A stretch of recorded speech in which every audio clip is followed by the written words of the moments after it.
নমস্কার। অনেকেই কোশ্চেন করছেন যে লিভার লাইসেন্সি দিলে 11 মাসের মধ্যে কি দেওয়া যায়, বা 25 মাস, 30 মাস, 2 বছর, 5 বছর এগুলো কি লিভার লাইসেন্সি দেওয়া যায় কিনা।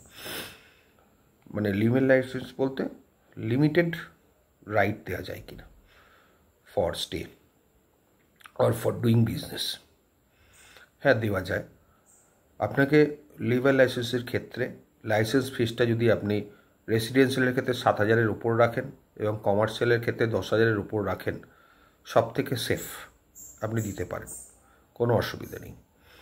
আর তার কম যদি রাখতে চান তাহলে এগ্রিমেন্টটা একদম স্পেসিফিক করে নেবেন, এবং তাতে বিভিন্ন রকম ক্লজ থাকে, কিন্তু কখনোই টেনেন্সির ক্লজ দেওয়া যাবে না এবং কোনো রকম রাইট, স্পেসিফিক পার্মানেন্ট রাইট দেওয়া যাবে না।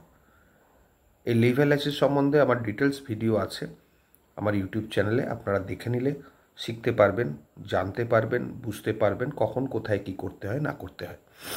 আপনি আমার এই শর্টটা দেখে আমার ইউটিউব চ্যানেলটা সার্চ করবেন, এই ইউটিউব চ্যানেলেই আমার সমস্ত ডিটেলস ভিডিওগুলো দেওয়া আছে লিভার লাইসেন্স সম্পর্কে, ট্রান্সফার প্রপার্টি অ্যাক্ট সম্বন্ধে, West Bengal premises tenancy act সম্বন্ধে।